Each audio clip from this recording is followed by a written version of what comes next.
Hello, welcome to today's episode of Juicing the Numbers, your statistics and sports podcast. I'm your host, Joshua Tracy. And I am Corwin Heller.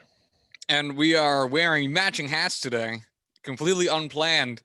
For those And not watching the visuals, Corwin in his Padres pitching ninja hat, and Josh in his white camouflage pitching ninja hat. because Josh doesn't want to be seen, so he's trying to blend in. But yeah, no, we're not even saying that ironically. This was a genuine, oh shit, both open up the Zoom call and it's, oh, hey, nice hat. Good job. Way to be. Yeah, and what's great is that one of our logos, I think, is probably reversed on my screen because it's like they're mirrored. So it's a really cool little effect for me. It's like I see both sides of the pitching ninja logo, which is a wonderful logo. I love the logo. It's a nice logo. Rob, please come on the show. Hey Rob, please. We'll go all out for you. You are our what's the pinnacle? Like a George Clooney for like a talk show? I don't know. I don't watch enough talk shows to know like who the George A-star. Costanza. George Costanza. The Merv Griffin show, right?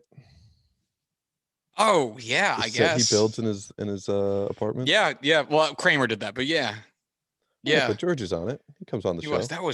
That's so fun. All right. Anyway, we're dressed very baseball for an episode that's not centrally about baseball. As we have to pick up where we left off with discussing team drafts and how that affects, or really divisional drafts, going down by team, to see how that affects how their drafts changed, if anything. Their how we view them, or how they may well be viewed as threats to do more damage within their division. And that brings us to the northern divisions. And we'll start with the AFC, since alphabetically that's what comes first. And so we'll start, going by last season's, where they finished last season in the standings. We'll be starting with the I really wanted to say Pittsburgh Penguins, and then I really wanted to say Pittsburgh Pirates, and it's neither of those teams.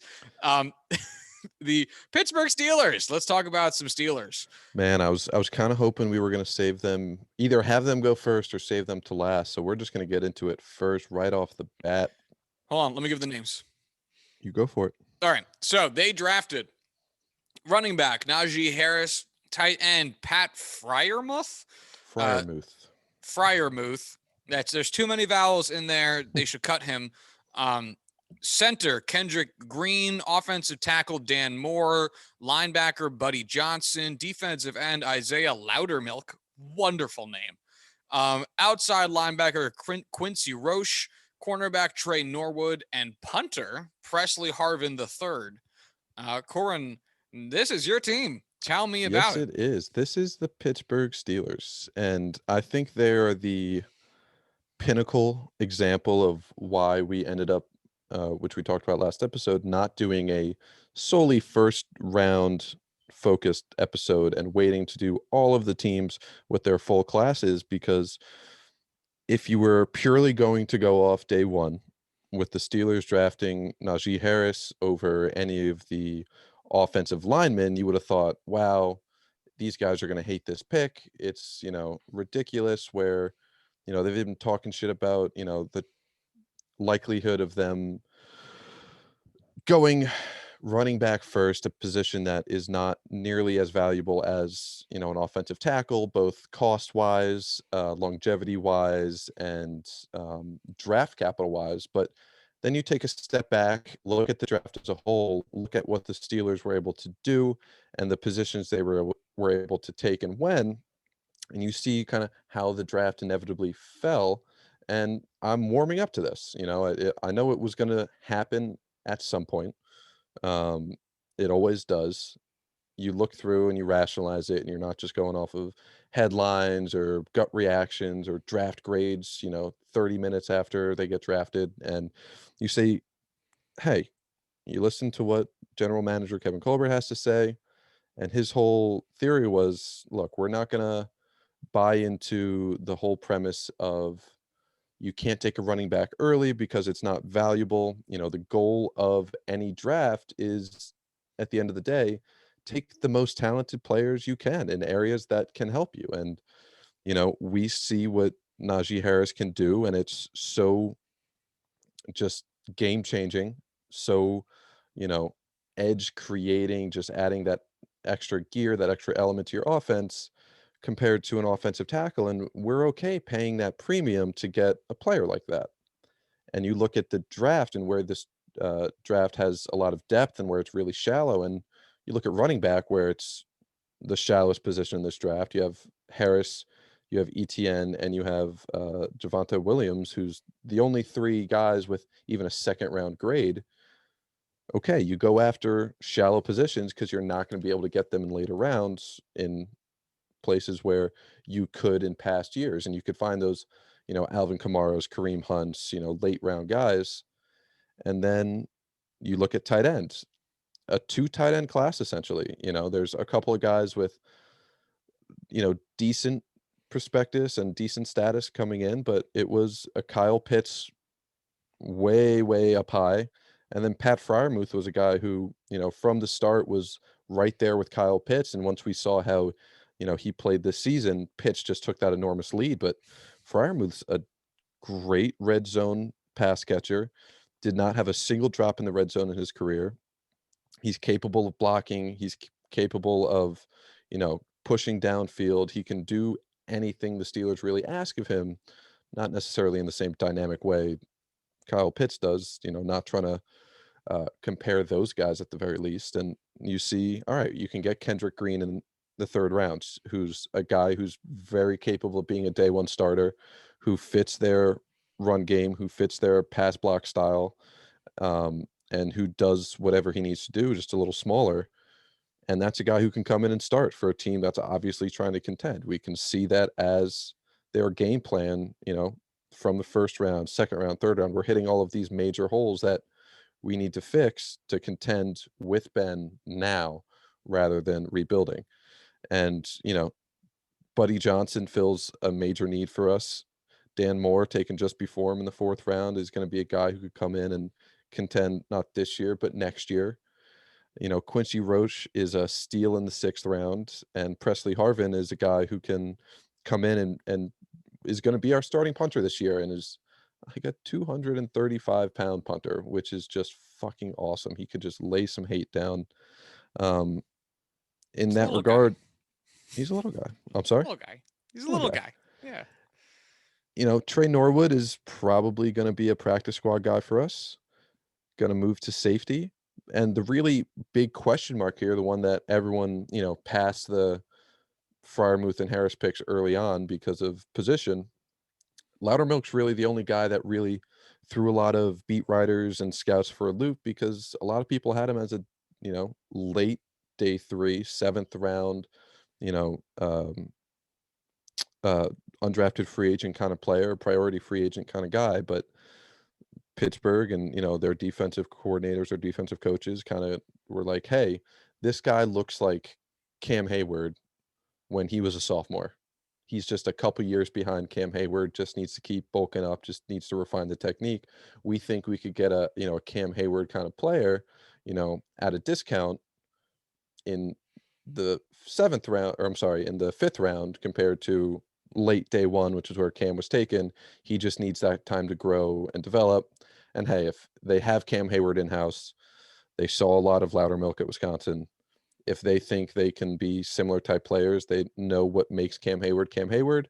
If they're willing to trade a 4th round pick next year for him in the 5th this year and develop him into that kind of player, okay. You know what? I trust the front office. That's, the biggest thing we got to remember about all this is you just got to trust the front office. They know more than us. And that's the Steelers draft. I was talking shit when we first had our initial gut reactions and on Twitter during the draft. And here I am a week and a half later, content with it. Yeah, we had also talked before the draft about whether all this Najee Harris talk was some level of, intentional rumor milling to drum up interest in him to maybe take up a spot that would allow a player that the Steelers liked to fall a little bit further and, or if it was legitimate. And it feels so rare for them to actually be legitimate, especially this late in the first round. But yeah, I mean, it was there. Out of curiosity, Sure. would you have rather had Najee Harris, who Hmm. it also just seems so odd to be the first running back taken at 24. Feels like usually we get a running back, Somewhat early. Yeah. yeah, like at least I don't know 10 picks earlier. But anyway, so would you rather have had Najee Harris or the first offensive lineman taken in the draft after him, which would be Travis Jenkins out of Oklahoma State? Tevin Jenkins. What did I say? Travis.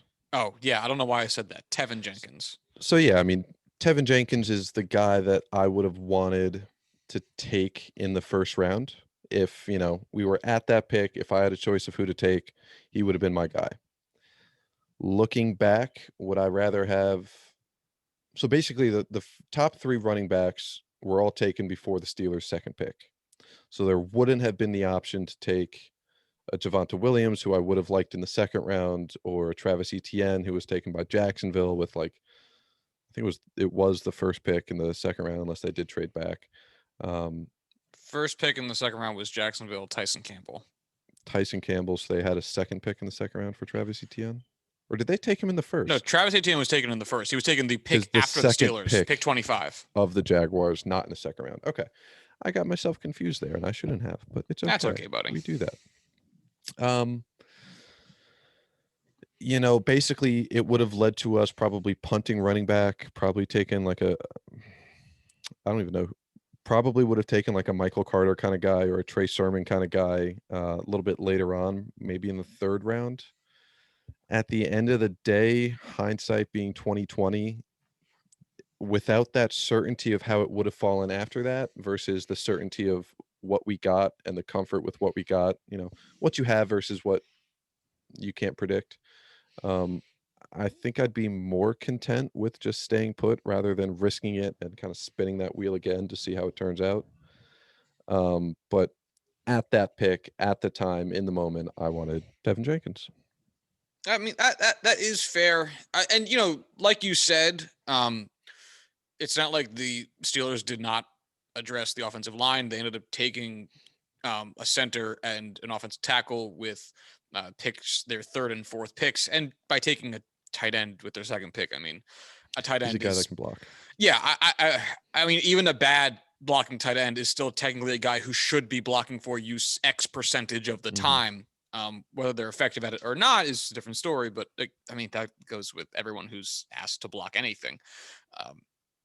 So they did do all of that. I think a running back that a high level running back could be effective also for the Steelers at this point in their, I don't know, slowly shifting eras. Some guy that could take some pressure off of Roethlisberger today to make more throws. So, a guy who can be a steady backfield presence to help limit how much Roethlisberger has to work with the arm in the pocket, reduce the amount of hits he might have to take. And then, assuming you move on from Roethlisberger this next season, after this season, because he is old and, you have to expect that at some point, good running back could help ease a new quarterback into the role. So, And yeah, I mean, we'll see.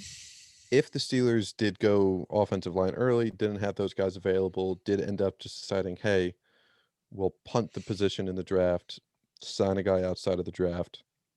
You look at who's available now, and it's Todd Gurley, Duke Johnson, Rex Burkhead, LaShawn McCoy, Adrian Peterson, Frank Gore, Le'Veon Bell. Not really any of these guys that you would consider, reliable ball carriers at this point. Adrian Peterson, LaShawn McCoy have been, their load has been declining each year. They're getting older. Duke Johnson, Rex Burkhead are kind of more pass catchers, not a guy you would want as a number one running back. And Todd Gurley has a lot of questions mark going along with his age and with his health.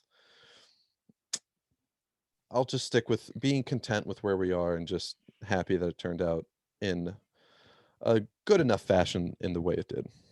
So now for the question, and it's Hmm. a little bit difficult because this is a good division, unlike the other two divisions we've done so far. Does this affect the Steelers' um, forward-looking outlook for their placement in the division? They finished first by one game, so again, Hmm. it's tough because the margin is very small.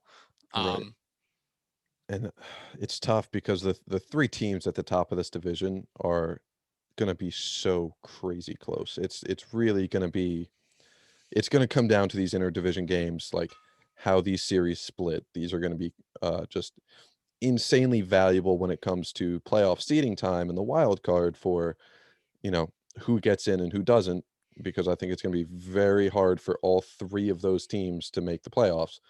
One division getting both wild card spots while they're playing each other is going to be really tough. So, you know, if they can have, at least two of those guys, if Kendrick Green, if Najee Harris well, can come in and start, there are three. Are they doing the three wild cards again?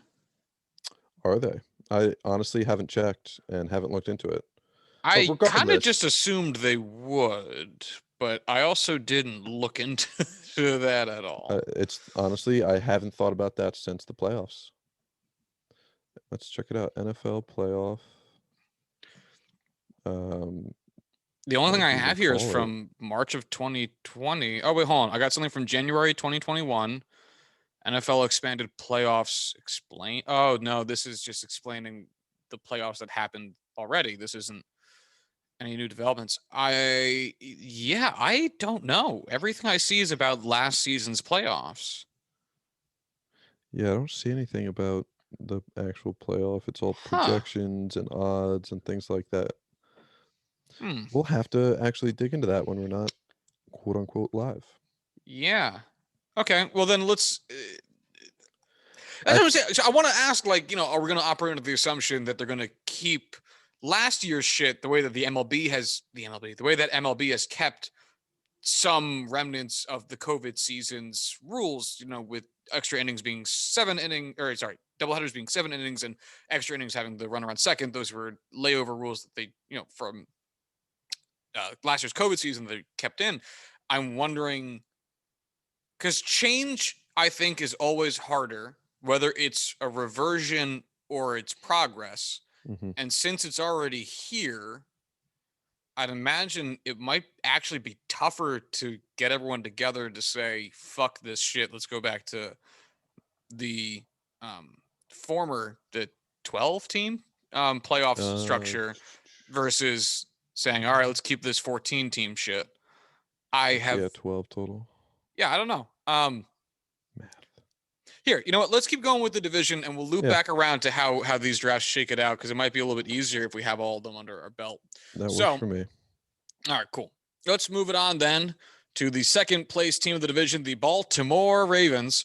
Um, Yes, sir. the Ravens in their draft took wide receiver Rashad Bateman, outside linebacker Odafe Owe, guard Ben Odafe. Cleveland. Huh?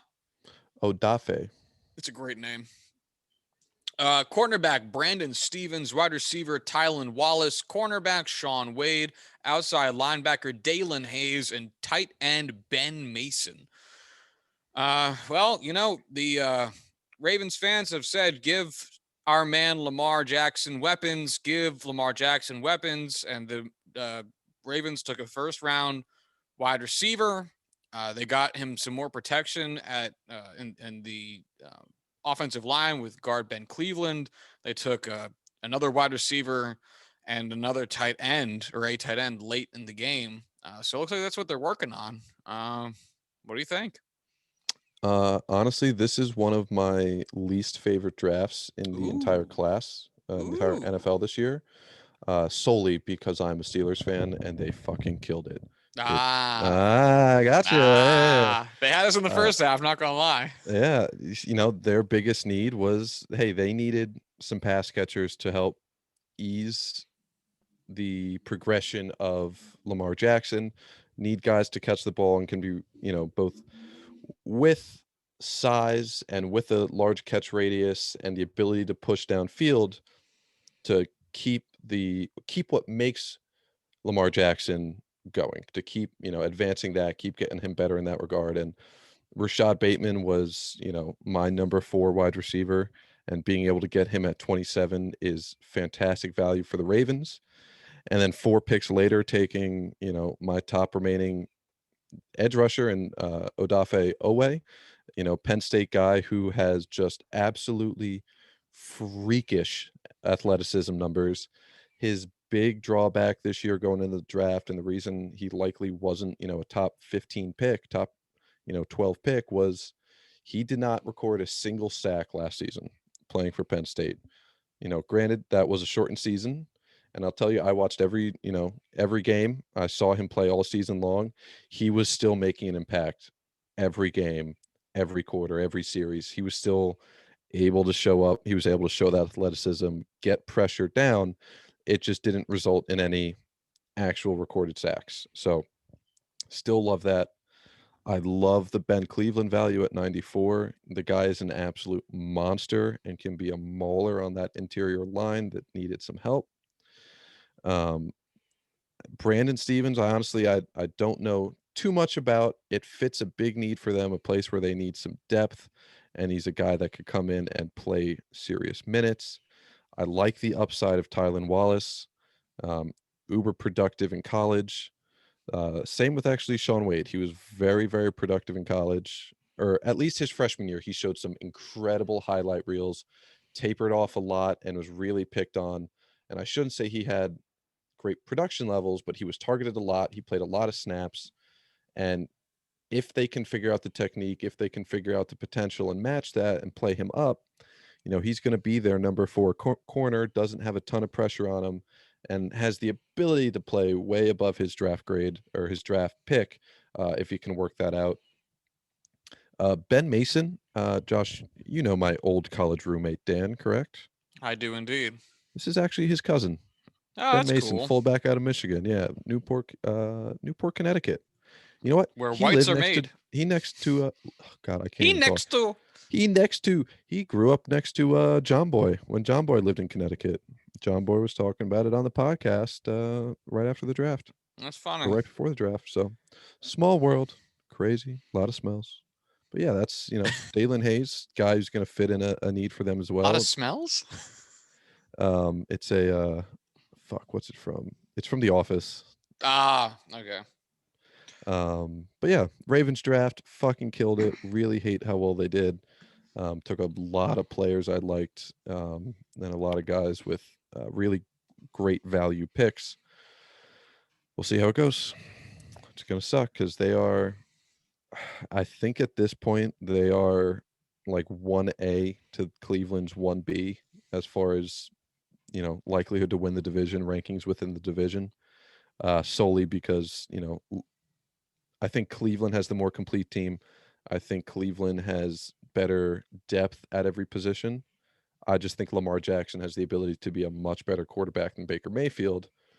We'll see if he can, kind of make up the ground on some of their, struggles, some of their issues with Baltimore. But damn, it's going to be a wild race. Yeah, I would agree. I mean, this is the advantage of the only way you're going to be able to take advantage of having a dynamic playmaker at quarterback is if you give him the means to do so. Mm-hmm. It's one of the things that has made Aaron Rodgers so incredible over the years is that when he is wily and can hold on to the ball for as long as his wide receivers usually need to at least get relatively open. And As long Lamar as he Jackson chooses to. Yeah, kind of. It's wild. And Lamar Jackson just doesn't have that. Like, it really seems like that's one of the only things holding him back in the passing game is that there's just not often, like Hollywood Brown has been showing a lot of really good promise at getting separation downfield, but like you need more than that one guy. Mm-hmm. And it's one of those things where he has Mark Andrews, Marquise Brown has shown those flashes, just not the consistency.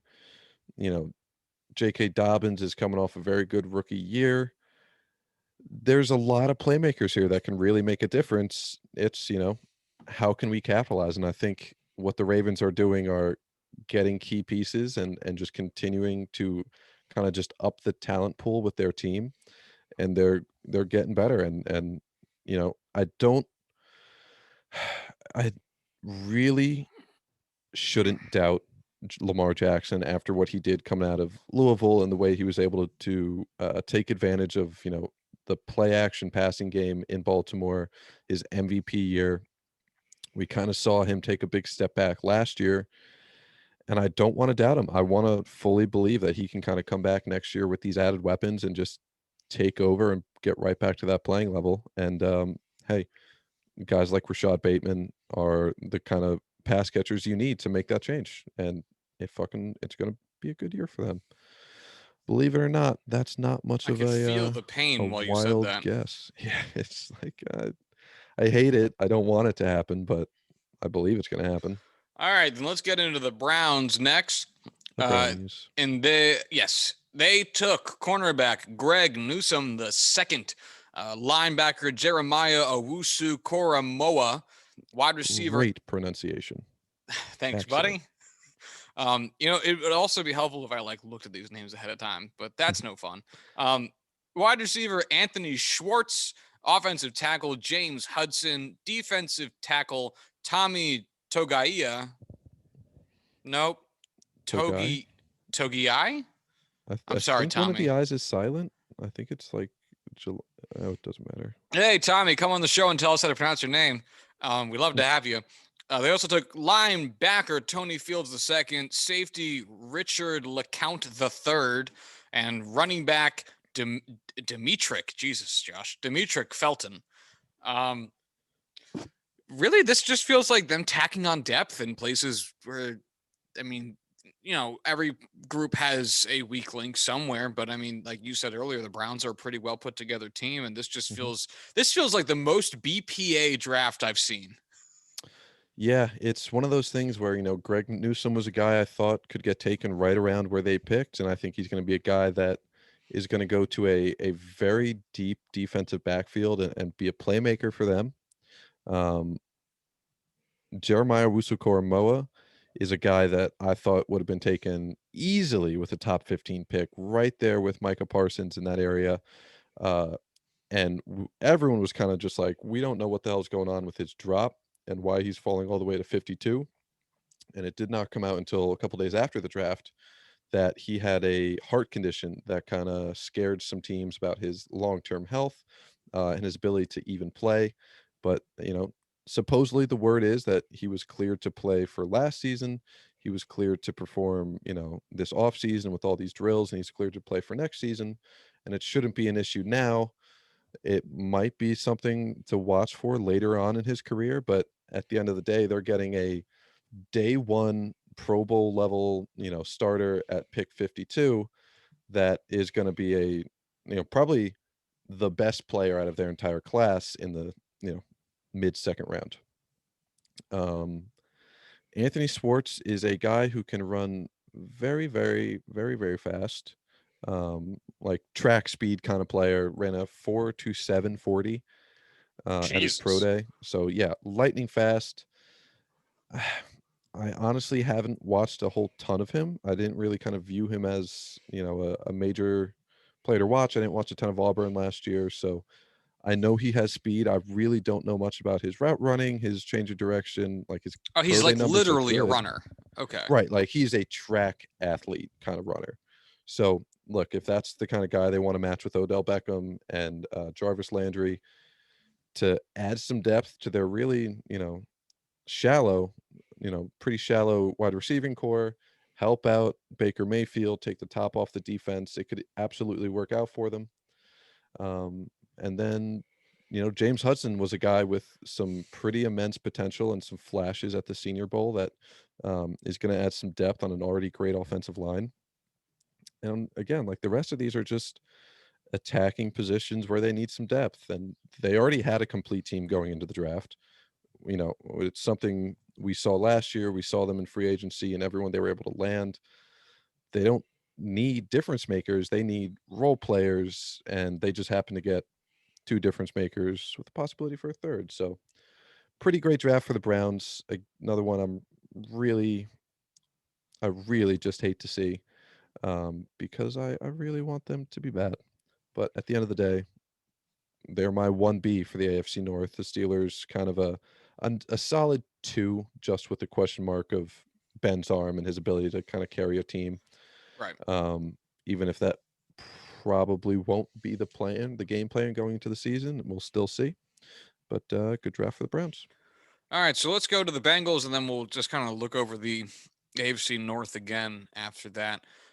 So the Bengals, in their draft, they took wide receiver Jamar Chase, offensive tackle Jackson Carman, defensive end Joseph Osai, defensive end Cameron Sample, defensive tackle Tyler Shelvin. I'm wondering if there's a theme. Offensive tackle Deontay Smith, kicker Evan McPherson, center Trey Hill, running back Chris Evans. Okay. And defensive end Wyatt Hubert. Man, this is an interesting draft. I'll be honest, I don't love it. It wasn't something I necessarily hated outright. I mean, you're able to get a guy like Jamar Chase, Great that pick. already right there is something you love, connecting him with Joe Burrow. Obviously, that's a pick because it's one Joe Burrow wanted. I think with the issues with your team and overall, even with the guys we were able to get at offensive tackle, I think Penei Sewell was the smart choice with the wide receivers they could have had in the second and even the third. You know what? I forgot that they were high enough to get Penei Sewell. Yes, they Yeah, and probably it's should have just, done that. again, we kind of saw it this year with offensive tackles getting pushed farther and farther down the draft, with Penei Sewell going 6 to the Lions, I want to say.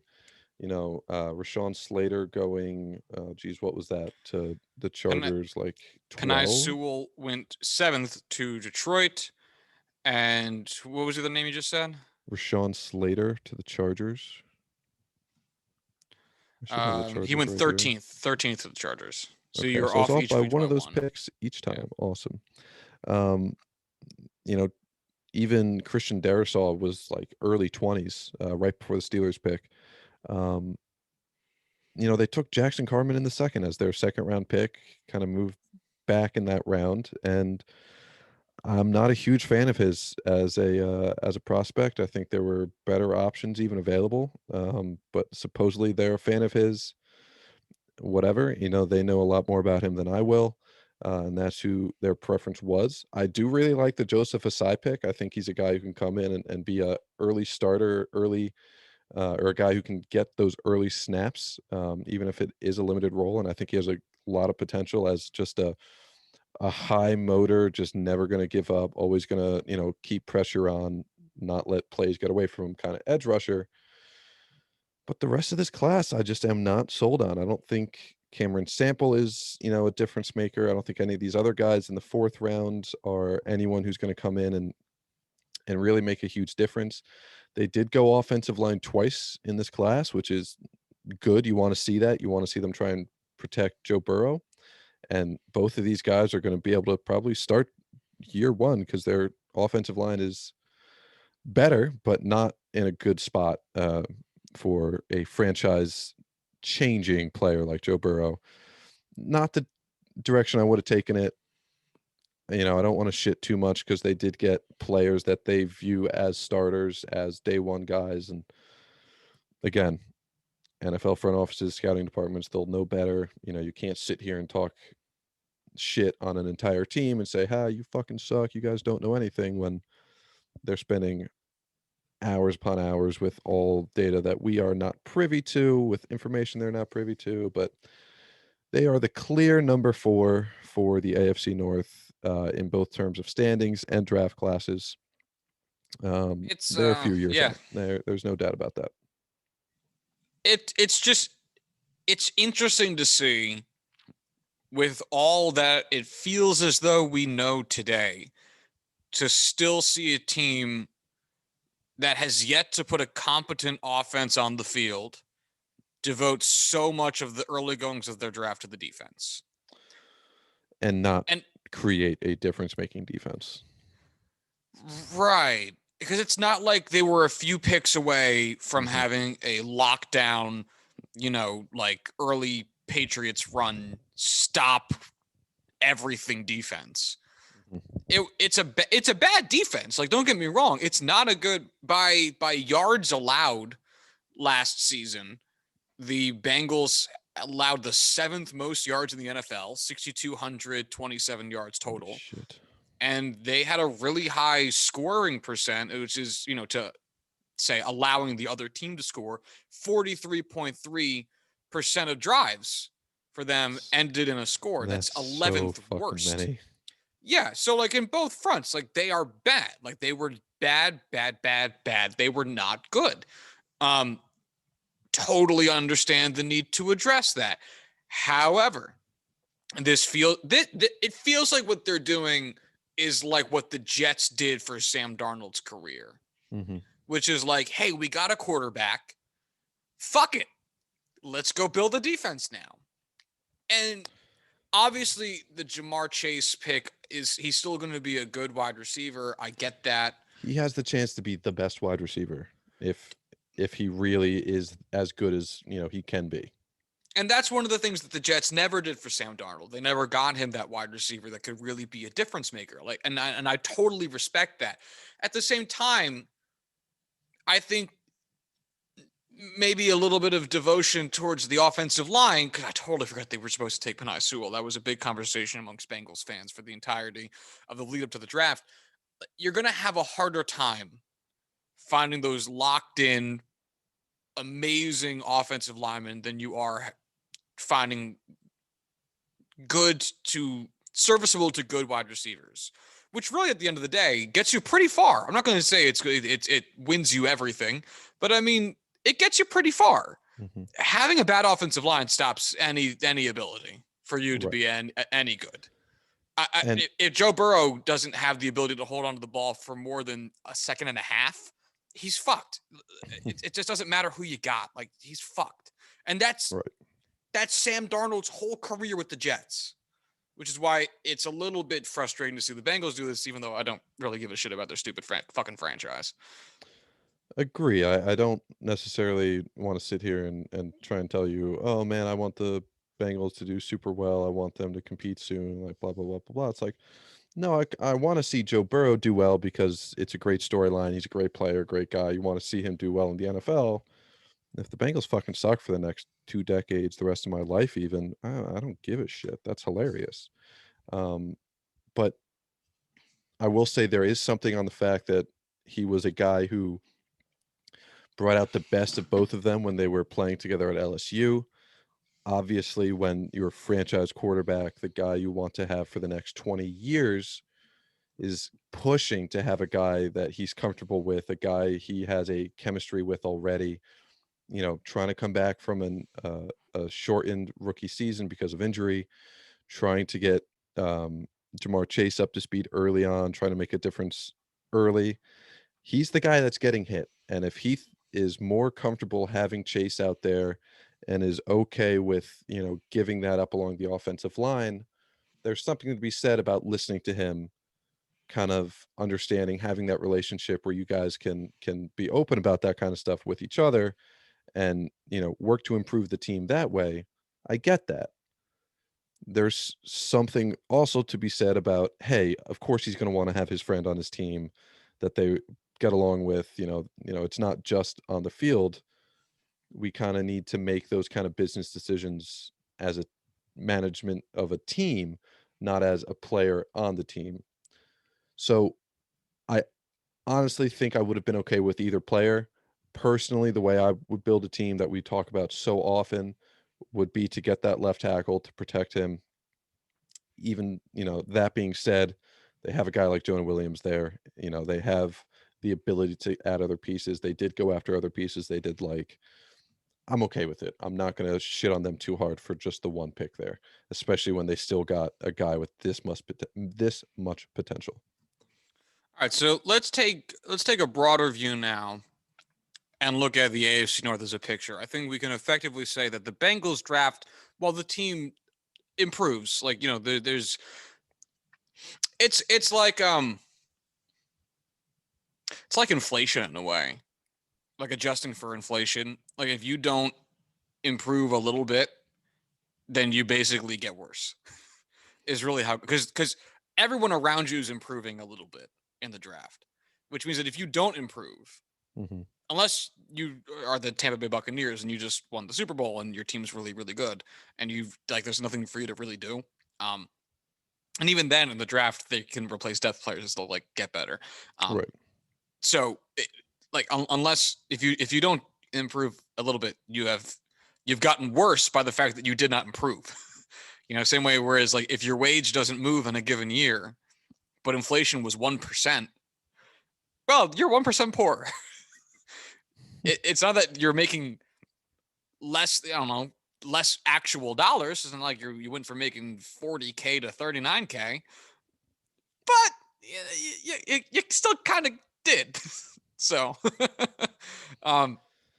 it's like that. But anyway, I think we can effectively say that while the Bengals did improve, they didn't improve nearly enough to put themselves in any way to really be very competitive in this division. I'm not going to say they won't be mildly competitive. We'll get a full season of Joe Burrow, fingers crossed, after he comes back healthy from his injury. But outside of that, I think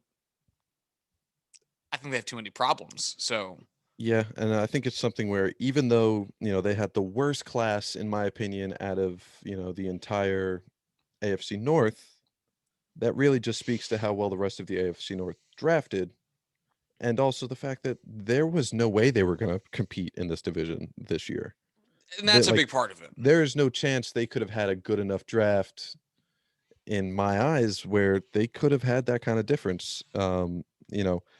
Getting a guy like Jeremiah Koromoa Owosu Koromoa. I'm already forgetting, and it's Owosu Koromoa. Thank you. At 46 instead of Jackson Carman, and then just kind of, if they had a different strategy, if they had a different approach, if they wanted to go that way instead of the other way, maybe they could have gotten some serious playmakers at a lot of different positions. At 69, there were still a lot of good offensive tackle or offensive line pieces there. They could have had a different draft that I possibly could have liked more, but again, you can't give these things grades for at least 3 years. So Right. they're still heading in the right direction. Right. I would say if I had to pick a draft that, because this is all on the margins, none of this, like you said, I think the Jets crushed their draft. They're not winning the division. No. So, and since we're talking about three teams here in the AFC North that are all very good, all three teams won at least 11 games last season. This is all very on the margins. I would probably pick the Ravens draft. I agree. I think because the like we talked, we just spoke about all this. The Browns addressed a lot of depth. The Steelers largely also addressed depth and addressed some of the things that they were going to have to work around Big Ben for. Whereas the Ravens actually made an appreciable improvement at an immediate area of need. And I think that alone is enough to make the difference to help them win the 1 to 2 extra games they might need. And that's not to say they're going to go from 11-5 to 12-5 because of that extra game or whatever. I'm not saying they're going to tack on necessarily 2 extra wins in the win column because we don't know how the season's going to shake out. But I mean, the extra win or 2 they may need, and however the division ultimately looks in the win-loss column to push them over the edge. So I'd probably pick the Ravens here for most improved out of the draft. Best position to win post-draft their division. What say you, big guy? I definitely think the Ravens had the best class here. It's the class I kind of like the most. It's the class that I think made the biggest difference. I would definitely put the Browns at 2, the Steelers at 3, and the Bengals at 4. I think the Bengals did do a lot for both their immediate needs and long-term needs as a team. I think the Browns, it would have been hard for them to really draft a lot of difference makers because they are so deep at so many starter positions. But they got 2 difference makers, which is huge. The Steelers attacked a lot of needs and filled a lot of holes. They still have a lot more, which is why they're, I would say, a clear number 3. Plus, they are all in for the now. They're not necessarily filling long-term holes. They're trying to patch the holes on a ship that they are trying to uh, I was going to come up with a really shit analogy there, so I'm just going to stop before I start. And then the Bengals, we talked about, they're building for the future. They're not trying to have a competitive team next year. That's why they can take offensive linemen that need a lot of, seasoning before getting out there for serious competition. Right. All right. Well, then let's move on over to the NFC North, and let's start with the Packers, which we will have stuff to say about that isn't just about the draft. So the Packers took cornerback Eric Stokes, center Josh Myers, wide receiver Amari Rodgers, offensive tackle Royce Newman, defensive tackle Darrell Slayton, cornerback Shamar Jean Charles, guard Cole Van Lanen, linebacker Isaiah McDuffie, and running back Kylan Hill. Now, this is already a bad draft because they didn't take a quarterback. And it looks like they might need one. And it's just, man, the most Packers thing in the world. They still didn't take a first round wide receiver. They No, will and never take a first round wide receiver. I'm not even a huge fan of the one that they did get in the third round, but Eric Stokes is not my favorite player coming out of this draft. A guy with great speed, great quickness, just not necessarily a guy that I think is going to be a huge difference maker. Is not going to be the guy that I think is going to fix this Green Bay team. Because I really don't know how they can be just so unbelievably dense. And it's something we're going to have to talk about at the end here about the decisions they're making. And, we just talked about appeasing Joe Burrow because he's your franchise player, and just Green Bay's complete, lack in desire to do so with their franchise player in Aaron Rodgers. You draft him some offensive line protection at 62, getting Josh Myers. I don't necessarily think he's the best option that they could have had there. Um, he's a guy that's going to come in and play for them, but I just don't know how much of a difference that's going to make. Amari Rodgers at 85, you're just now getting to wide receiver. I don't think he's going to be able to come in and make a wild difference as, hopefully your wide receiver two with Devontae Adams, when you just, especially what drives me nuts about this is it's not like it's Aaron Rodgers and you have had like a great relationship and you think, okay, well, we do need a wide receiver. He might be able to understand, all right, we're going to try and get some value later, approach some other things. So as a team, we can improve. You're already on a rocky road, and he's already, made statements about the desire to have weapons, the desire to spend capital on the offense and making that a more dynamic offense and not putting all this reliance on his playmaking ability and ability to extend plays. And they still pushed it to day two and the end of day two. And man, even draft day when all this came out that he was not happy and wanted changes to be made and wanted an effort to be made to improve their offensive capacity, still going away from that. I don't want to argue for falling to those kind of demands because you have a game plan you're set on, you have the guys that you're targeting. It's going to throw a huge monkey wrench in, and you're going to be essentially playing off the cuff for the rest of the draft if you change your strategy to appease a quarterback, if that was the first time they heard those pleas in that regard. But it's just such a fucking mess. It doesn't even matter what players they took. It's really just the health of that front office and the relationship with their franchise player. And God, do you think Aaron Rodgers is going to play for the Packers this year? And if he does play, do you think he will start for them? Or Uh, hold out as a member of the team but refuse to play kind of deal? I don't think Rodgers will play for the Packers this year. Which might be me falling a little bit into the hype of things, but at the same time, I'm just trying to consider where, because this isn't like if I don't know, like Tua Tagovailoa held out, or like somebody young, who's like, this is what their career is right now. They haven't made Mhm. a lot of money. They've probably made good regular person money, but they haven't made enough money where they can go, all right, shove it up your ass. I'm fucking done. That's where Rodgers is right now. Like, Rodgers has made enough money to be able to retire, and he might have a second career in, if not broadcasting in sports, then like broadcasting, if not with Jeopardy, then something else. He's got good charisma. And as weird as it might sound, like, if he wants to do that, he will get a job doing that. He's not an obscure figure. He And will get that opportunity. If fucking Michael Strahan can do it, I believe, Mhm. and that's to say, if a defensive end, or a defense, someone on defense who you don't necessarily get the same level of name recognition and like literally just face on camera as you do a fucking quarterback, then the quarterback can probably do it too. Anyway, so I actually don't think he does. And well, do you?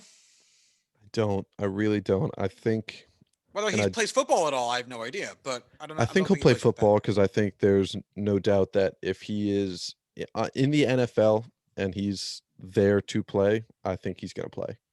I think despite how much he wants out of that environment, out of that organization, um, I think that competitiveness is going to keep him on the field and just say, "Hey, I'm doing this just in spite of you, not because not for you," type of deal. Right. That being said, I don't think he does play for the Packers, and I think one of probably the best trades that you could get for Aaron Rodgers at this point, and the one that kind of keeps you in that win now window, and really, if anything, extends your contention window, is a straight up trade for Deshaun Watson. I And wouldn't know. boy, boy, I cannot imagine making that without a very clear understanding of the situation he's in That's why I and would where never he do it. is. Doesn't make any But sense. I'm saying that with the Yeah. caveat of if there is any clarity and any information that I'm sure the NFL teams are, privy of that we are not, just because of their leverage and, I network. actually wouldn't bank on that with all the because it's not like it's reached the NFL front office yet. I think this is still very much so getting hammered out in court. And I'm not sure that if the NFL would have full. I'm not saying they definitely wouldn't, but I wouldn't put money on it just because I would be surprised if that many people had all the details at this point. And that's a big reason why I would say absolutely no to this, just because Mhm. I'm not sure the Packers are going to be able to figure out if it's a risk worth taking at this point. I mean, the Texans certainly wouldn't give a shit, but And I really don't want to sit to say that this would be at this point in that capacity. Like I don't think this is happening anytime soon, but I do think if there were a trade to happen and that kind of unclarity, like wow, unclarity and clarity, fucking words, that cloud covering up the whole situation, if there is the ability for them to have added information, whether it be directly from their lawyers, whether it be reaching out to, the plaintiffs, I really don't even know how it would even occur. But I also believe that with the amount of money the Packers have and the kind of the account, yeah, just the raw amount of value that would be involved changing hands between these two teams, I think the Packers would be able to get something to be able to, leverage themselves into getting some information, some kind of, inside information that they can use to base this decision off of. You have two players of incredibly high caliber, both top 5 quarterbacks in the NFL, who are refusing to play for their current team. And the teams really don't have a whole lot of leverage in this regard. Green Bay has a lot more leverage with Rodgers, just basically on the timeline they're on, than Houston does with Deshaun Watson, outside of the world of his legal battle. I don't want to, that's something that we have such little information on now. I don't want to try and speculate or, make assumptions on that. So outside of that spectrum, I think they would be able to swing a deal for the younger, better outlook at quarterback with Houston because of that difference in leverage. I think that would kind of even out this deal where a straight up player for player trade that is, so rare in the NFL compared to other leagues would make sense for both teams because Houston can flip Rodgers. They're not in a position to excuse me, compete, and they can flip him for serious picks. And Green Bay's going to try and make this trade in this capacity because they have something that they can't get anywhere else, which is a guaranteed top 5 quarterback for the next 10 years.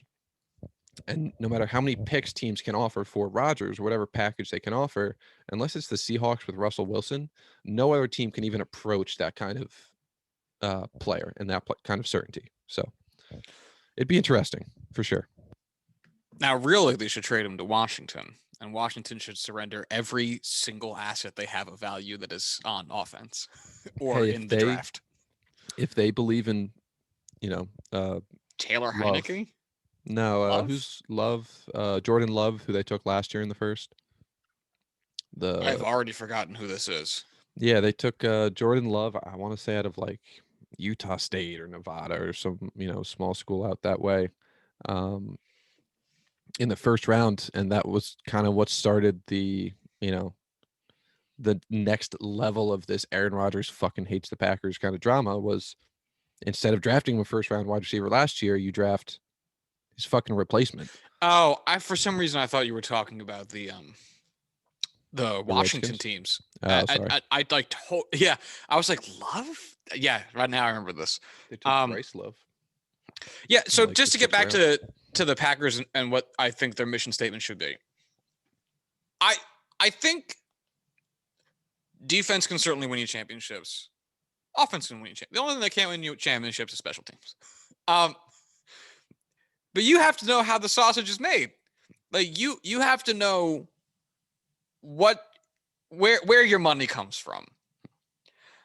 And if you are winning games on the back of your offense, then you should probably make sure that that is a well-oiled machine so that you can keep winning games on the back of your offense and then try to improve your defense, etc., where you can.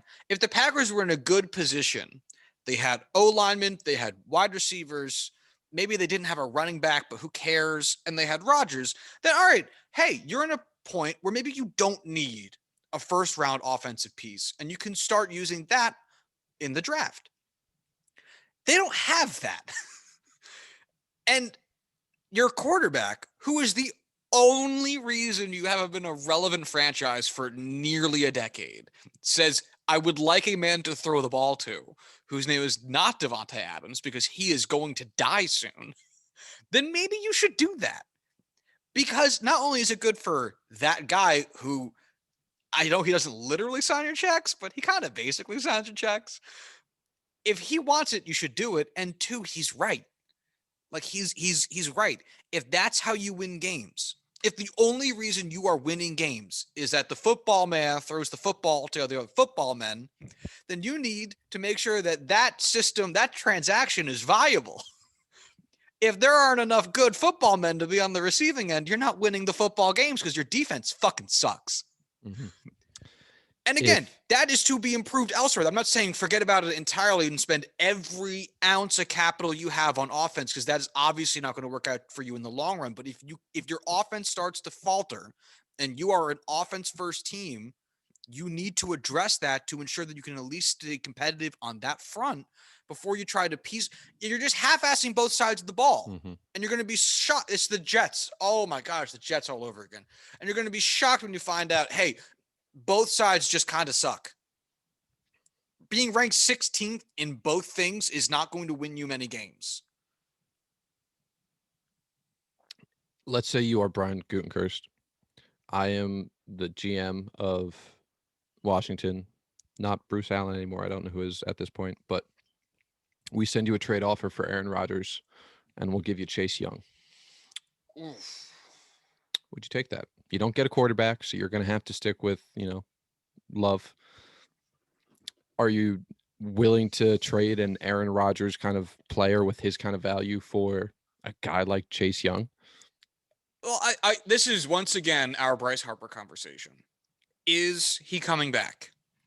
If the answer is no, you trade him. You get what you can and you move Of on. who And coming back, Rodgers or Rodgers, in this instance, Rodgers.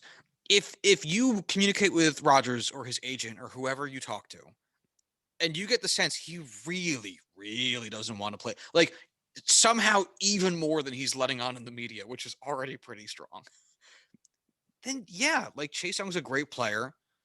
Maybe now you do switch to a defense first team, or at least you see how the season rides out, and you make your adjustments in the offseason at the trade deadline and in the next year's draft. And you just kind of go from there, seeing what this new era of Packers football is.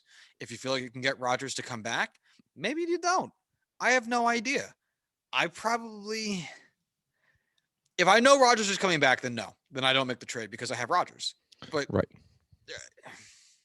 That's really the rub of it. Because if you say no to it and then Rodgers doesn't come back, and like he's been telling you every sign is that he's not coming back, and you banked on him coming back because fucking what, I don't know, then you're an idiot. Then if he's giving you every sign he's not coming back, and you choose not to get value off of this transaction, which is basically what that is. It is a transaction where no one gets Rodgers and you get fucked. That's on you. Again, it's Bryce Harper all over again. And it's, it's one of those things where Alex Smith is involved again in this one, where unless Jordan Love has sat behind Rodgers for a year and has kind of learned the playbook, learned to, get brought up to speed with the NFL speed, NFL defenses, all that, and you think he could make that kind of Patrick Mahomes-esque jump of sitting for a year into that starting role and take over for Alex Smith, obviously there's no way Jordan Love is going to be a Pat Mahomes level player. But if you think he could make a stylized, something in that vein kind of jump, hey, Aaron Rodgers is 37, 36, 37, 38, around there. Chase Young is a difference maker on the defense. He's that like Aaron Donald type player, that difference maker. Okay, if you think Jordan Love can take a jump and is a guy who you can put the weight of your team on. 37. Okay, 37. There you go. If he's not anywhere close to that, you have to keep Rodgers because it is a team that can compete in the NFC. It is a team that can compete for the Super Bowl. You don't give up that kind of value for that long-term difference maker in Chase Young, even on a rookie deal, because, God, the Jordan Love that is kind of expected at this point is not a kind of guy that you have starting for a, playoff or division contending team, let alone Super Bowl contending team. Mm-hmm. So I don't think you can unless, again, Jordan Love can make that jump and Aaron Rodgers is not coming back. All right. We spent a lot of time talking about the Packers. So let's To be fair, there is the most to talk about. I was going to say, I absolutely agree. There's a lot to say about that. And actually, there's going to be, I think, probably quite a bit to say about the next team we have to talk about, and that is the Chi-Town Bears. Bears. All right, the Chicago Bears. They took quarterback Justin Fields. Who saw it coming? Offensive tackle Tevin Jenkins, offensive tackle Larry Borum, running back Khalil Herbert, wide receiver Daz Newsome, cornerback Thomas Graham Jr., and defensive tackle Khyiris Tonga out of BYU. I think it's Khyiris. I don't know. Did you think Justin Fields is going to fall to the top 10? It was one of those things where there was enough talk about it where it wasn't a massive surprise. There were definitely a lot of teams kind of in that range where they had options at quarterback. They didn't have to go quarterback. And there was enough depth where, like, New England didn't have to move up to be able to get a guy. There were teams that didn't have to move up. There were the three teams that you knew were taking quarterbacks, 1, 2, and 3. There were Atlanta. You have, Detroit to a much lesser extent. I was about to ask Denver, about Detroit. Yeah. Carolina, maybe.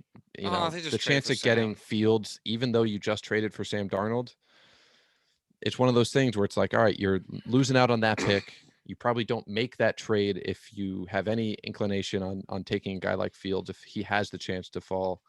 But at the end of the day, they took a quarterback. So, Denver, Atlanta, to some extent Detroit, and then like maybe the Giants could have, but I think they were 12, or no, they traded back. Regardless, it doesn't matter. I don't think he should have gone anywhere close to 11. I think he should have been like a number 4 overall pick, taken there, or even by San Francisco at 3. He's that kind of caliber player. And having him fall to 11 is just an outright steal for the Bears.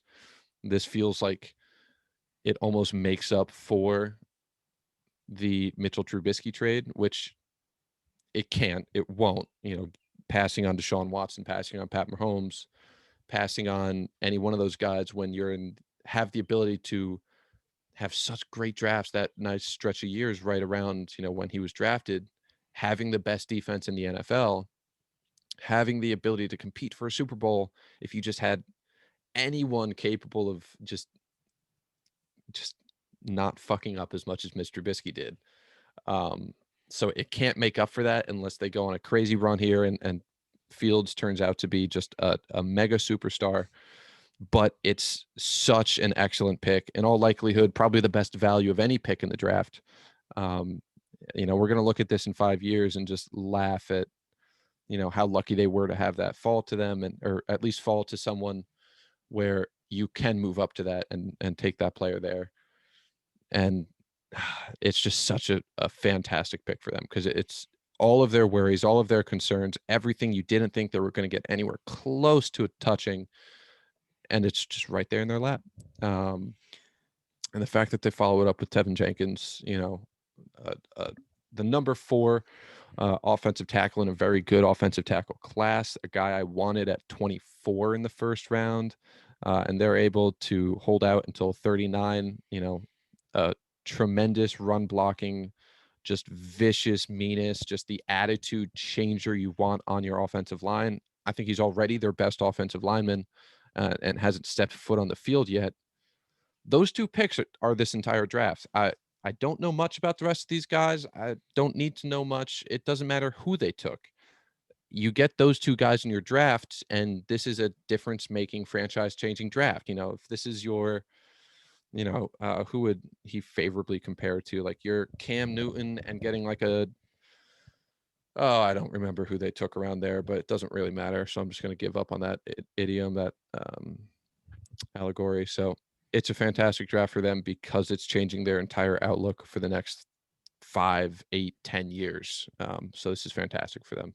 I think he's going to come in and he's, outside of Trey Lance, I think he has the likelihood of being, the best rookie quarterback and an easy favorite to win Rookie of the Year.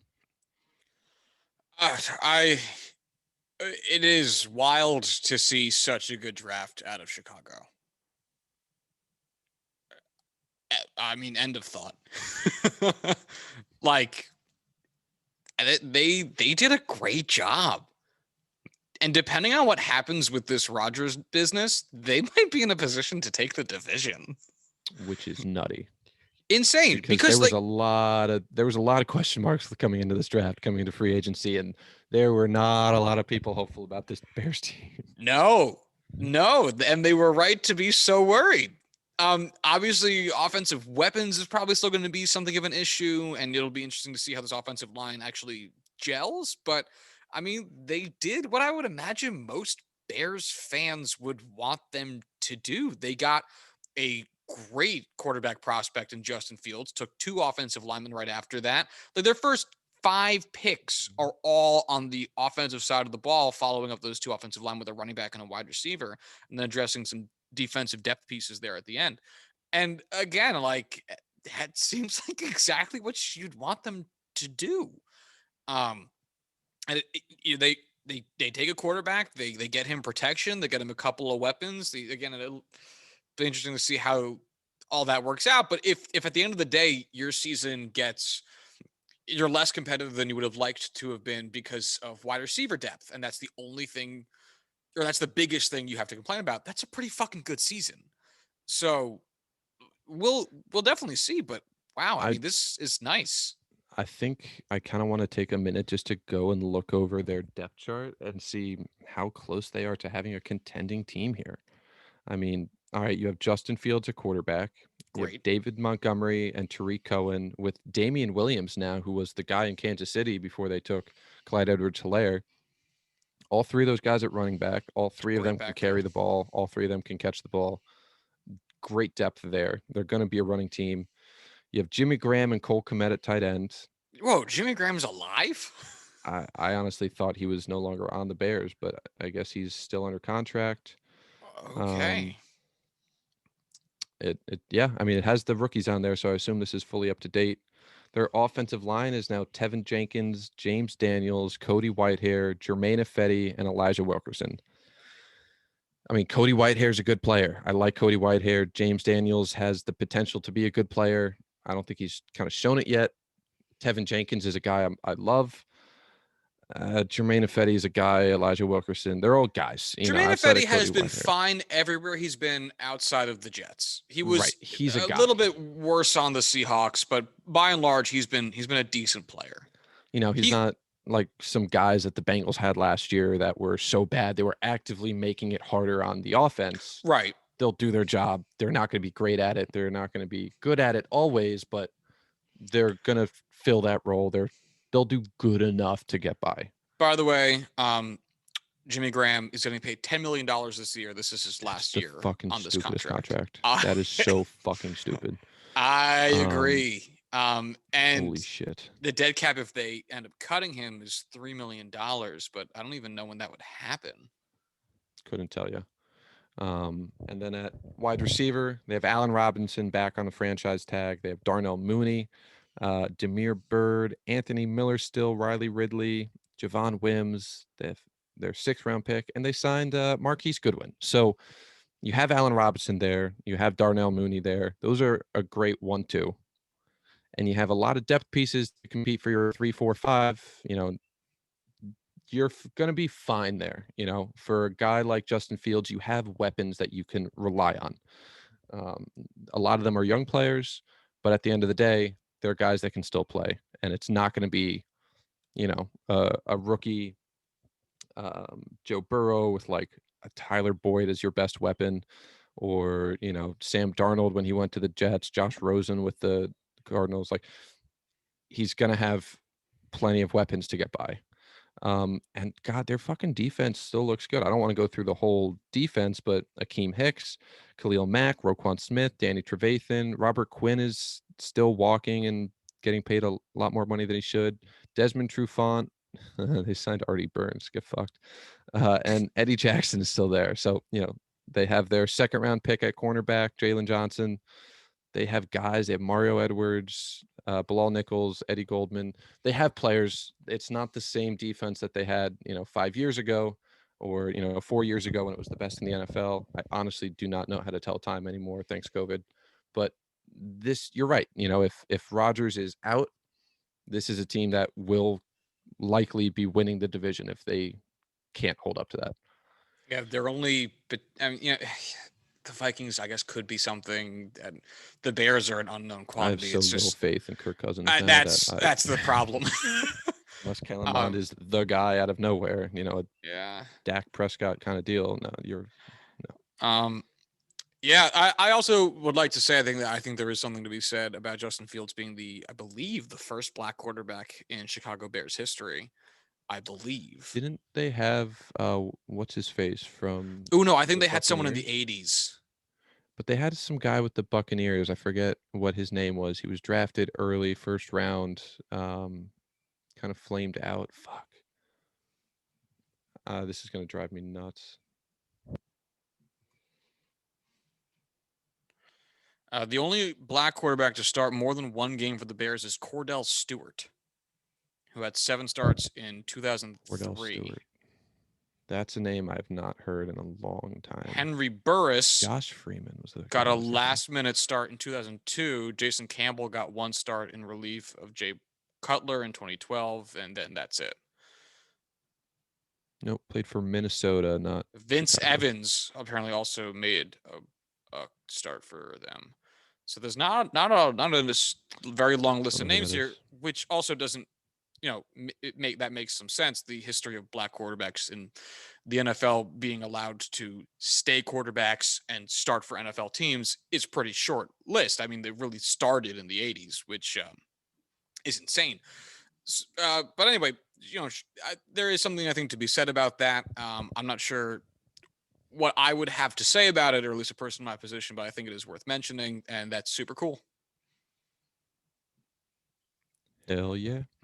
All right. So then in Moving on. that case, yeah, let's take it over to the Minnesota Vikings. Let's look at their draft. They took offensive tackle Christian Darrisaw, quarterback Kellen Mond, linebacker Chaz Surratt, uh, guard Wyatt Davis, defensive end Patrick Jones, running back Kene Nwangu, Jesus Christ, Nwangu, Cameron Bynum, Kenenwangu. safety Cameron Bynum, defensive end Janarius Robinson, wide receiver Emir Smith Marset, tight end Zach Davidson, and defensive tackle Jalen Twyman. Man, I don't know these players, but so I really can't speak to the quality here. But just from a positional group standpoint, this is bizarre.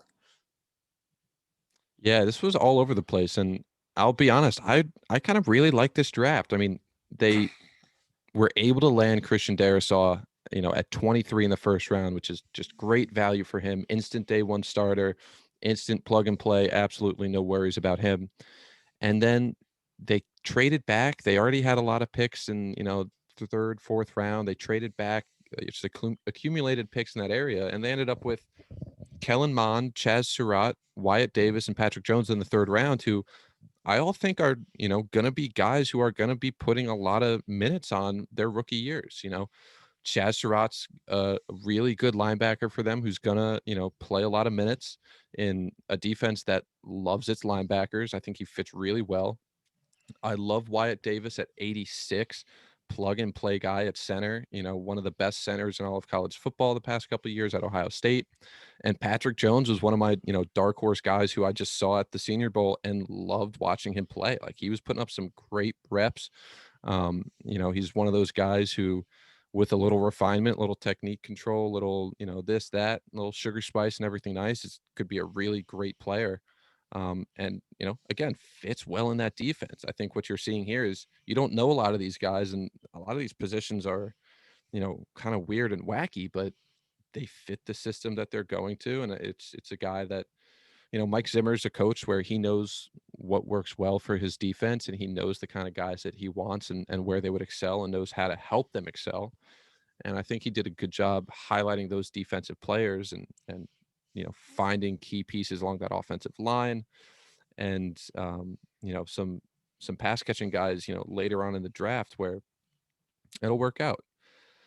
I think the big thing here is Kellen Mond, who, has a very inconsistent but very electric tape and history, where he makes some incredible throws. We saw it at his pro day. We saw it at Texas A&M, but he's just so inconsistent with it, to whatever degree or whatever cause. It's hard to say without being able to watch every snap and really break him down. I don't know why he is so inconsistent. It's one of those things that usually comes down to mechanics and, things like that.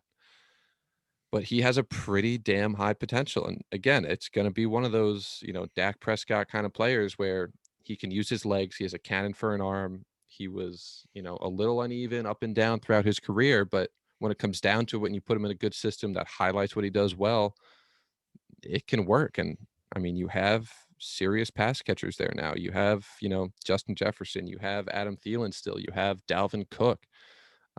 You have all those tight ends that I don't think are still in Minnesota, but they used to be. And I don't know what's going on there. It's not a big deal, but he could do well there. It's not going to be putting all that pressure on Kellen Mond if he were to take over for Kirk Cousins, which it's got to happen at some point. It could be one of those storylines that really jumps out. Yeah. I know we've talked about it in the past. Is is this the last year of Kirk Cousins' I don't know. contract? I have no idea. It's one of those Every things where it's like I just assume it's going to happen until it stops. every year it seems to like Is it keep going. is it over? No, it's not. Oh my god.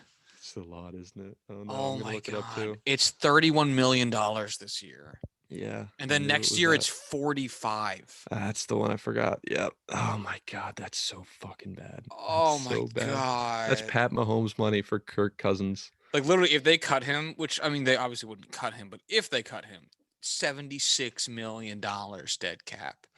It's so fucking insane. It's so Oh fucking my insane. It's god. all guaranteed. He was the guy that signed the fully guaranteed contract, and we thought it was going to be game breaking. And I'm sure it would have been if it was any other quarterback that didn't fucking implode like Kirk Cousins. Well, I He's mean, we just, said it was a oh, bad value contract the minute it happened.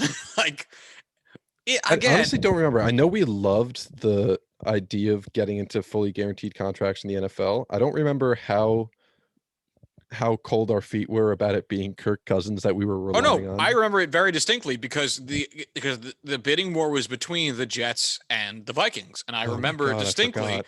I Oh, wanted Kirk Cousins on the team if the money was right. And when I saw that he went to the Vikings, I was like, "Oh, that sucks." But when I saw it was for $30 million a year, I was like, "Ooh, we did not need that." don't mind that. Don't mind And me. Go ahead. Have him. again, if the Jets went for the Kirk Cousins experiment at like 20 million, even 25 maybe, then maybe Mhm. you go, all right, 25 million for 3 years. That's a decent amount of money, but like all right, we'll survive. Um oh my god, like they dug a hole and then they saw that it wasn't working. We're like time to dig deeper and it just got worse. Anyway. Oh, it's Anyway. fucking hilarious. It really is. Does this draft move the needle for this team much? Again, it's tough because there's all right. Two situations. Does it move the needle for the team with Aaron Rodgers in the division, or and does it move the needle for the team without Aaron Rodgers in the division? Unless Justin Fields implodes, it doesn't matter if Aaron Rodgers is there or not. This team's not really going to make that kind of impact. I mean, they Okay. were not good last year, and we kind of saw why. It's not like it was this mystery throughout the entire season. Of course, the expectations were always going to be higher, but we kind of saw pretty quick what the reasons were that they kind of fell apart. Man, with Kirk Cousins there, it caps you so hard. I know Dalvin Cook is going to be the workhorse, is going to be the focal point, is going to be that offense, but with that ceiling, that capped potential because of Kirk Cousins, it's tough. It's going to be real tough. And I just think the Bears with Justin Fields, even if he is pretty bad, I mean, Andy Dalton's not great, not really all that good, but he's a guy who's kind of one of those Ryan Fitzpatrick of like he'll do enough if you just put all the pressure away from him and just kind of If don't you're rely on thinking him. about cutting him or trading him, the next game after that, he'll be phenomenal. Exactly. Yeah. So I don't think it moves the needle, but I will say it has the setup for a post Kirk Cousins run, and that's That's what what I they're was gonna aiming say. for. They're not trying to compete this year. They're looking down the road. Yeah, it's impossible for this team's needle to move with Kirk Cousins at the helm to any significant degree. But Mhm. yeah, it's a draft that makes the team as a whole decently better. But again, with the quarterback. All right. Right, like the needle's always going to move because you are just getting this influx of talent and new players, and there's turnover, but it's it's not meaningful. Right. Not in their current situation. So let's take this then to the final team in the NFC North, the Detroit Lions, the perennial bottom finishers in the NFC North. They took offensive tackle Penei Sewell, defensive tackle Levi Onwuzurike, Onwuzurike, Can't help you there. Onwuzurike. I'm not sure how the pronunciation there at the end. I don't think it was the last Onwuzurike. one. Um, defensive tackle, Aleem McNeil, cornerback, Ifeatu Melon Melifonwu, Fonwu. Melifonwu. I added too many syllables there. Um, wide receiver, Amon-Ra St. Brown, linebacker Derek Barnes, and running back Jamar Jefferson. They just wanted their own Jay Jefferson. Yeah, truly. It's tough to know where these Lions are in a post Matt Stafford world, even though their new quarterback is another very well known quarterback in Jared Goff. And what I mean by that is, are they going to try to put, no, how do I want to phrase this? What I mean by that is, are they going to try to win with Jared Goff? Or are they going to take a Vikings approach and say, fuck this guy? We're just going to put together the best team we can, let this contract burn out, or make a trade to get him away from us some other time, whatever, and install a new quarterback to head up this regime. I can tell you what, if they can't do it with Matt Stafford, they are sure as hell not doing it with Jared Goff. Well, that's yeah, a pretty clear downgrade, and I'm so fucking excited to see Jared Goff without Sean McVay. I'm so curious about what that's going to look like. So that's a wild question mark that I'm super excited for. That being said, I love the Penei Sewell pick. I mean, how can you not? That value there is just unbelievable. Arguably the second best player in the class, and you're getting him there at 7 without having to trade up. Fantastic. Going defense for, pretty much all but one other player up until the 7th round is curious because there are a lot of holes at wide receiver. You didn't really fill the biggest one until Amon-Ra St. Brown, which by all means I do think is going to be a really good player for them. I really like him as a player, but without Kenny Golladay there anymore, the Lions receiving chart is very weak. But again, I don't think they're going to be able to really get anywhere close to competing this year. I think they're going to have to just continue on with this tear down and rebuild. The other wide receivers they have are Brashad Perryman and Terrell Williams, neither of which are guys that I think are difference makers. So hey, you got a lot of accent pieces to not really accent against anyone.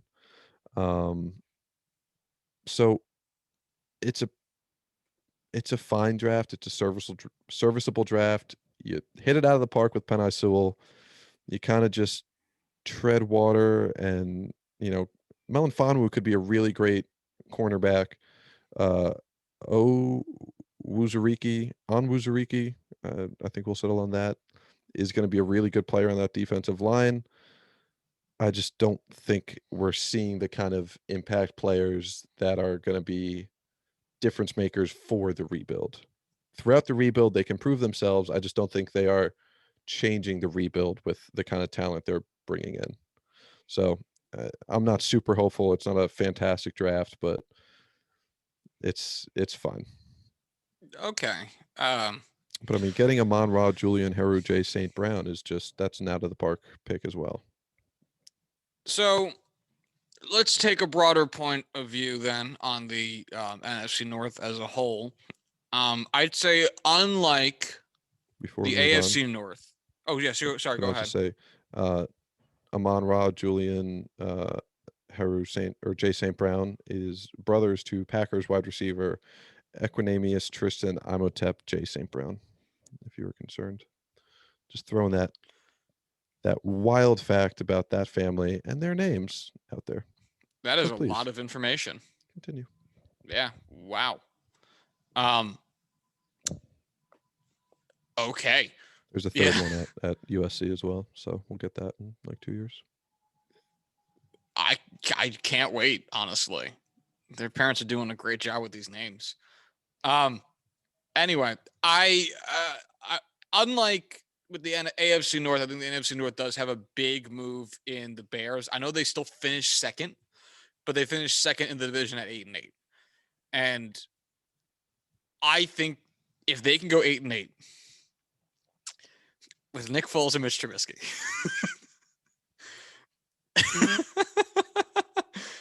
if you put an actual quarterback on that team, I mean, they have a pretty decent shot of being better than 500, which is odd also because 500 is now basically impossible, unless you win 8-1, which I shouldn't say impossible, unlikely.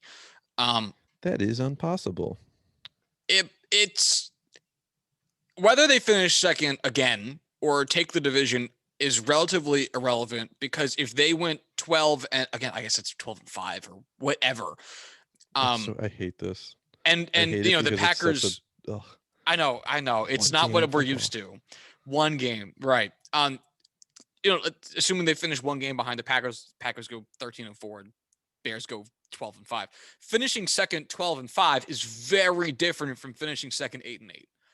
And while this might not necessarily, if Rodgers stays, affect the division standings, I think this is such a huge change for maybe the broader picture being the NFC standings for where the Bears end up ultimately falling. So I think that this draft is rather impactful for them, while it might be less to significantly less impactful for the other teams here in this division. And while I really can't argue with the idea that like finishing second 8-8 versus 12-5, that is a huge difference. You're right.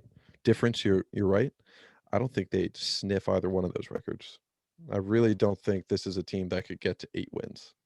The Bears? Oh, sorry. I fucking thought we were still talking about the Lions. Oh, no, the Bears. Yeah, okay, because you were talking about Joe Flacco. The Lions finished last in the division at 5-11. Right. I knew Joe Flacco and Mitch Trubisky were in different places than we remember them being, especially last year. I know Mitch now went to the Bills, and I was just kind of like, wow, I guess they did both leave. And I totally forgot Mitch Trubisky is on the Bills now. Yeah. But yes, you are correct. I think the Bears are very much in that range and very likely to. I think you're kind of on point with the ceiling and floor that they have there at this point. So yeah, no, I'm gonna just concede because I was clearly way off base. All right, well then we'll call that for the North. We still have the South and the West to get to eventually. Do you want to talk a prominent baseball story? Or do you want to save that shit for another time? I think we should mention it and kind of prepare for kind of the next time this happens and be ready to next talk week. about it. Like tomorrow, yeah. Yeah. So there was another no-hitter last night in the MLB, and we're recording this on Saturday. We usually record these things on Sunday. So if something happens today that's interesting, we're not going to mention it because it hasn't happened yet. But it's Mother's Day, and we love our mothers. Yeah, we're taking the day off to spend time with our mothers. Mom, you listen to a podcast once every 6 months. You are very unhappy with the way I say some things, and I get it. I say many things bad. I also say some dirty things. It's life. If you listen to anything, I love you. You're my ma. What a sweetheart, ladies and gentlemen. Wholesome content from Corwin. Can you please remind me if I said anything truly horrible, so that if I do tell my mom to listen to this episode, not this one, I'm not disowned by the time she gets to this point. All right. You didn't say anything in this one. There's some things in the last one with M that were a little bit spotty, but not this one. You said cunt hair in the last one. Yeah. Hey, Ma, are you okay with me saying cunt hair on the podcast? Cool. Thanks, Ma. Anyway. So last night, Wade Miley threw a no-hitter, which is a slightly less offensive version of saying Homer Bailey threw a no-hitter. I don't feel as offended as the two times that happened. Which still blows my mind. But yeah, it's like one of those Dallas Braden threw a no-hitter, and it's like, all right, if Dallas Braden threw a perfect game. Right, you're right. Perfect game, I should say. But okay, Dallas Braden was good, but if he wasn't a broadcaster, I would have no fucking idea who he is. Seriously, if he wasn't part of the Starting Nine podcast, I guess I would have absolutely no clue who he was. I know he does the A's broadcast as well. Oh, does he? I didn't know that. Mm-hmm. And that's the fourth no-hitter in baseball this season, and we are 1 month and 7 days into the season. It's May 8th. It's May 8th, and we've had 4 no-hitters. There's been a lot of seasons without 4 no-hitters. And 2 of those no-hitters were almost perfect games. Yeah. I know a lot of no-hitters are almost perfect games, but the Joe Musgrove no-hitter was not a perfect game by one hit batter, and the John Means no hitter was not a perfect game by a dropped strike 3. And Like Carlos Rodon's was because he hit a I batter, hit didn't him on the I hit foot in batter. like the Yeah, ninth inning. yeah, you're right. Yep. I totally forgot about that too. I didn't watch the Wade Miley one. I don't really care. I saw it while I was driving, and I was like, I don't care enough to put that on. I'm not No, risking an accident to watch Wade Miley pitch. no, I'm not. It's like I just don't give a I got my shit. first no hitter this year. I got my second no hitter this year. I don't. I'm okay. And so it's led to the question of, because MLB decided they wanted to, one, make the ball lighter, and two, Sure. make it deader. And apparently what this has done is it has allotted, based on the broad trend in baseball, I am left to assume that somehow this has allowed pitchers to throw harder. Everyone's throwing harder. And it's one thing to say everyone's throwing with a higher spin rate because the math is working out that they are able to do this. They have unlocked some level of being able to change grips and use the seams in a different way, yada, yada, yada. Whereas with this, I mean, everyone's throwing harder. And Mhm. that's odd because that's not usually, individual players don't usually throw harder than they have the past 3 seasons. Usually what happens is you get new guys who came up with a different training regimen that has built them to throw harder. Whereas Aroldis Chapman has thrown more pitches over 100 miles per hour this season than he did all of last season in fewer games. Half as many games. Yeah, We're at that point. We're like right at the halfway point of last season. right. Um, and part of me, wants to think, well, like, all right, they dead in the ball, in such a way where, all right, less home runs, guys are, training to hit the home runs, 3 true outcomes. You dead in the ball, they're falling short into outfielders' gloves. That's a hit, that's a run right off the board, and it's an out for you. Can of corn. But the fact that everyone is throwing harder and it's this just wide proven at this point, increase along or sorry, uh yeah, across all of MLB, it's got to be something. It's not like you said, it's not, raised stitches causing increased spin rate. It's hey, if it's a lighter ball with, similar dynamics elsewhere, they're going to be able to throw it harder. That's just kind of the way it is. And And don't whiffs get me are up. wrong, I mean, no hitters are fun to watch. There's no doubt about it. They're really exciting. And I'm sure it's gonna regress to the mean where there's not 4 within the first, like, 5 weeks of the season, but the fact that there's this many is concerning because I don't want no-hitters to be a weekly thing. The It'll all become meaningless. Like, the Padres got the first in their history by a kid from San Diego, just traded for him, second start with the team. It was this wild thing.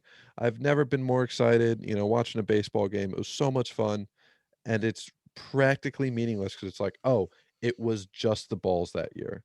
He didn't earn it in the same way because the balls made it easier, so it's not the same and you can't compare them. And it's like, it's a no-hitter. It's a tremendous feat. It's something that is so rarely done. It's such a rare event, for anyone to do in any sport of, this magnitude. I don't want to, I don't want anyone to be able to hit 40 home runs. I don't want anyone to get 250 strikeouts. I don't want anyone to be able to pitch a no-hitter. Right. And I get that. And I don't see how this works to baseball's advantage, which is the part that is also mind-blowingly stupid. Because no-hitters are great because, in part, because they're special, like you said. Mhm. But if it's every game, as much as I believe pitching is exciting, you believe pitching is exciting, and pitching is an event, it's half the game. It's half of why people Yep. watch. And if these things end up happening with such frequency and we're not getting hits, there needs to be a balance. There needs to be action on this side of the offense. Otherwise, you have a lot of people who are frustrated. It is a Mhm. bad time being a Cleveland Indians fan right now because you got no hit twice in 30 fucking days. That sucks. That sucks. And yeah, is it part of the Cleveland front office's fault for how that team is constructed? Sure. Is it the hitting coach's fault because of the approach, or it didn't give the information? Whatever. Who cares?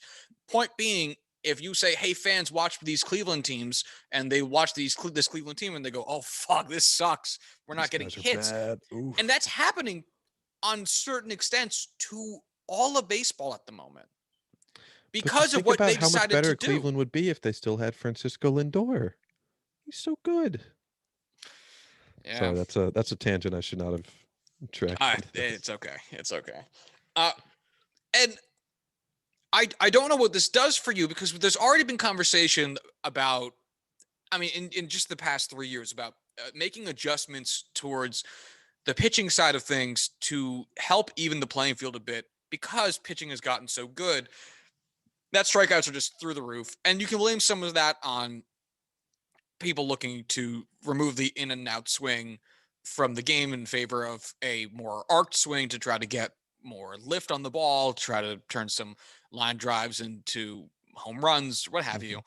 Uh, Another big part of it is because whiffs are up because movement has been improving dramatically, which is great. That's a good thing for the game in certain respects. The same way that home runs are good for the game to a certain volume. Like Corbin said, if everybody's hitting 40 home runs a game or 40 home runs a season, Imagine. that's also not good. Again, it's too lopsided. There needs to be some even-handedness, and it feels as though MLB just said, fuck it.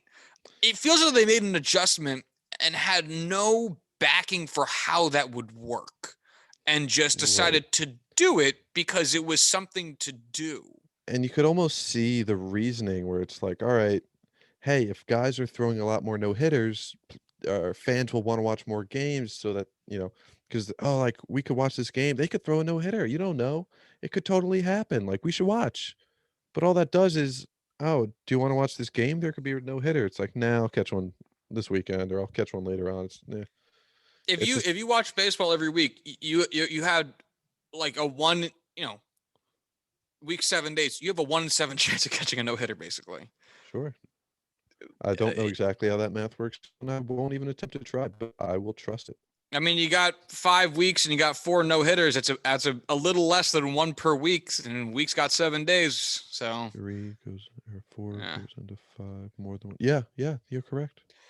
it's I'm not even sure it's that. I think the rationale is we have to deaden the ball because we don't like how many home runs are being hit, and we think it's going to encourage more home runs being hit, and we want to encourage more balls in play, and that's not necessarily home runs because home runs are not in play. That's why they're home runs; they go out of play. Um, and then the ball construction part, I find odd. The weightiness of it, I don't get that point. Maybe that's part of the package deal of deadening it. Is this whatever they did to do that Less resulted in it less being dense, so there's less yeah. bounce off the bat maybe, I don't know. Although, isn't that the whole premise behind corking? I don't know. No, the premise behind corking is that there The is less. bounciness? No, so that there's less weight in the bat, so you have a Oh, right, more you hand corked the speed. bat, not the ball. Good job, Corwin, you fucking idiot. Well, when I was a kid, I thought that they like people that said that they put like super balls in the bat to try to get more bounce off the bat, and I was like, oh yeah, that makes What if they sense. just throw those? Um, I again, I get MLB's dilemma to a certain extent, which is like, we want more balls in play. How do we do that? And the true answer to that is no one fucking knows. Mhm. Like, and honestly, having the ball be more lively actually is probably a good thing because it turns more what otherwise may have been relatively soft contact shots into line drives. More Right. level swings will end up resulting in more hard hit balls that, you know, not because not everyone swings with an uppercut swing. Like Eric Hosmer. even guys like Giancarlo Stanton. Giancarlo Stanton hits a bunch of home runs with a relatively level swing because he smacks the fucking shit out of balls. And the Mhm. reason he Doesn't gets need to. right, he doesn't need it. And if you let players develop swings that have a more level approach to because it's more comfortable for them, because they like having a high batting average, fucking whatever, because it works for them, because it helps lefties beat the shift, because it helps righties beat the shift, whatever, so that they can shorten up their approach and actually go for a base hit if that is what the goal of their plate appearance is, for whatever reason that may be. You're not going boom or bust on the home run. We got no outs. I want to try to bases loaded. I want to try to whatever the reason is. There's situational reasons for it. Then having the ball be a little bit livelier off the bat might end up resulting in fewer uppercut style swings to go boom or bust, and allow some more balls that otherwise might have been not hit as hard to be hit harder, go a little bit farther, and make it tougher for defenders to get there. But I have no idea. I mean, I know whatever opinion I can kind of gather from watching baseball and not being a lifelong fan, the idea of, hey, increase stitch height, lighten the ball to get it, more make the balls bouncier so they are livelier off the bat, but those increased stitchings makes it easier to get strikeouts, and it's more of a 3 outcome kind of deal. Yeah, I mean, you're going to add a lot of runs that way. You're going to add a lot more exciting pitches that way. That's kind of a best of both worlds, while just kind of surrendering the middle of, like the middle of the field, middle outcomes, things like that. And I don't know if that's going to be the answer. I really don't. I don't know if that's something that's going to make baseball more or less exciting. I don't have that experience. I can't predict the future. I can't predict how it would turn out. But compared to this, I'd much rather have that. I don't really want to see a bunch of weak hit balls. I don't want to see a bunch of, just, I mean, there have been a huge jump in strikeouts this year. It's like the highest ever, which is cool to see for, when you watch good pitchers, and you're seeing this with, these no hitters. It's just, there's got to be a middle ground. And I don't know if anyone's going to be able to get a decisive answer, but we just got to, at least they're trying, and at least they're not sticking with one thing, trying to let it slide for 3 or 4 years and then it didn't work and move on. Every year it's something new, it's something different, and I will give them that they're trying all these different things just to see how it works, because otherwise they won't know. Yeah, I do get that. At the same time, I wish they would keep in perspective that this is a game of failure, and even if you put a slop pitcher in front of a great hitter, the slot pitcher still kind of has the advantage because hitting is fucking hard. Mm-hmm. I mean, a great hitter will miss the ball and not get on base 7 out of 10 times. Like, Right. It's a game of failure. And if you're, I think you'd be very careful, because the margins on how pitching changes affect pitching outcomes versus hitting outcomes are not the same. Mm-hmm. So, Mike Trout is a dime a dozen. Juan Soto's a dime a dozen. These guys that can get on base like 40% of the time, that can always make contact, that are just all around historical level players. They don't really come around all that often. So that, like you said, no matter who's up, they're going to be at a disadvantage. yeah. All right. Well, we'll leave it there for now. Other fun ideas coming down the pipeline there for some baseball shit, but we'll address those things as they come in. Yeah, that's kind of it. So again, we're gonna try to finish out these last two 4, I guess, divisions that we have in the next couple episodes. We'll see how that goes. But yeah, that's it for today. So if you wanna follow the show on Twitter, you can do so at JuicingPod. If you want to hit us up, you can do so at juicingthenumbers@gmail.com. You want to follow Corwin on Twitter, you can do so at Corwin Heller. If you want to follow me on Twitter, you can do so at Joshua D. Tracy. And that's it for today. So until Thursday, you all have a good one. Bye.